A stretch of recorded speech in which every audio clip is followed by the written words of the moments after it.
आपने लापता लेडीज की कहानी सुनी होगी, लेकिन बिहार में तो लापता मेल्स हैं, लापता पुरुष, उनकी तस्वीरें सामने आ रही है। बिहार में इन दिनों कई नेता लापता नजर आ रहे हैं। चाहे बीपीएससी आंदोलन की बात हो या फिर जनता के अन्य मुद्दों को लेकर, कई ऐसे चेहरे हैं जो चुनावी सर्दी में राजनीति की धूप सेकने चुनाव के नजदीक आने पर ही दिखाई देंगे।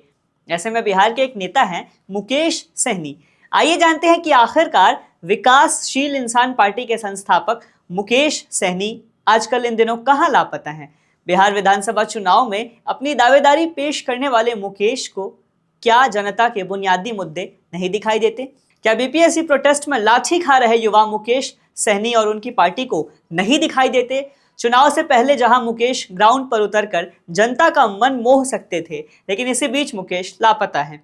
आइए जानते हैं सब कुछ, लेकिन उससे पहले आप द हिंदी टॉप को सब्सक्राइब करके बेल आइकन दबाना ना भूलें ताकि आप तक पहुंचे हर खबर सबसे पहले। बिहार चुनाव में तैयारियों का शामियाना लगना शुरू हो गया है। पार्टियां अपने अपने तौर तरीके से चुनाव के प्रचार प्रसार में जुट गई हैं, लेकिन इसी बीच कुछ नेता हैं जो अभी भी इस पूरे होड़ से लापता हैं। वो कहीं भी एक्टिव नहीं दिख रहे हैं, ना ही उनकी कुछ खोज खबर सामने आ रही है। इसी सिलसिले में एक और नाम सामने आता है, सन ऑफ मल्लाह के नाम से मशहूर मुकेश सहनी का। मुकेश सहनी विकासशील इंसान पार्टी के प्रमुख हैं और नीतीश सरकार में पूर्व मंत्री भी रह चुके हैं। उन्हें पशुपालन और मत्स्य पालन मंत्रालय का कार्यभार मिला था। 2015 के विधानसभा चुनाव में उन्होंने भारतीय जनता पार्टी के लिए प्रचार भी किया था। बाद में उन्होंने वीआईपी पार्टी बनाई। 2019 के लोकसभा चुनाव में उनकी पार्टी महागठबंधन का हिस्सा थी। उन्होंने खुद 3 लोकसभा सीटों पर चुनाव लड़ा था, लेकिन जीत नहीं मिल सकी थी। बिहार की राजनीति में एक्टिव रहने वाले और चुनाव के समय सनसनी पैदा करने वाले मुकेश सहनी इन दिनों ईद का चांद हो गए हैं। मुकेश खुद को दलित, शोषित, वंचित समुदाय की आवाज उठाने वाला नेता बताते हैं, मगर सवाल है कि सिर्फ चुनाव के नजदीक आते ही क्या उन्हें अपने समाज के लोगों का संघर्ष और अधिकार दिखाई पड़ता है?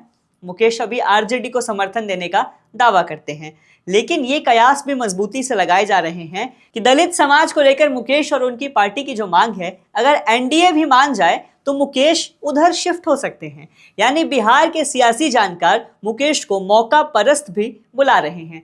बिहार में एक कहावत भी है कि जिन्ने देखली खीर उन्ने गेली फिर, यानी जिधर मुनाफा दिखा उधर ही ईमान शिफ्ट हो गया।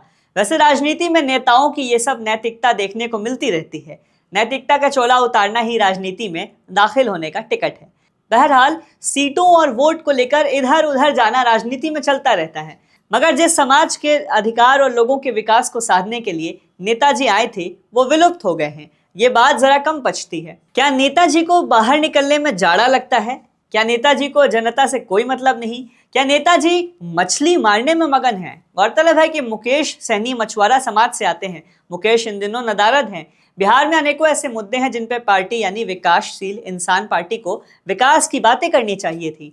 चलिए माना कि सिर्फ समुदाय या जाति विशेष की बात ही करेंगे, मगर कम से कम करे तो। क्या बिहार के बीपीएससी आंदोलन में उनको मछुआरा समाज के संघर्षशील विद्यार्थी लाठी खाते नहीं दिख रहे? क्या मुकेश को बिहार की व्यवस्था से त्रस्त युवा नहीं दिखाई देते?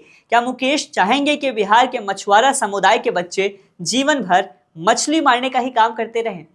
उन बच्चों का एसपी, डीएसपी, एसडीएम होना मुकेश और उनके समाज के लोगों को खुश नहीं करेगा। अगर करेगा तो मुकेश क्यों नहीं दिखाई देते?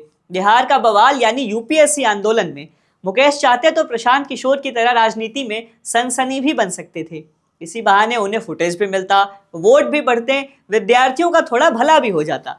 मगर ये बात मुकेश सहनी को कौन समझाए? गौरतलब है कि मुकेश 19 साल में ही घर छोड़ के बंबई चले गए थे।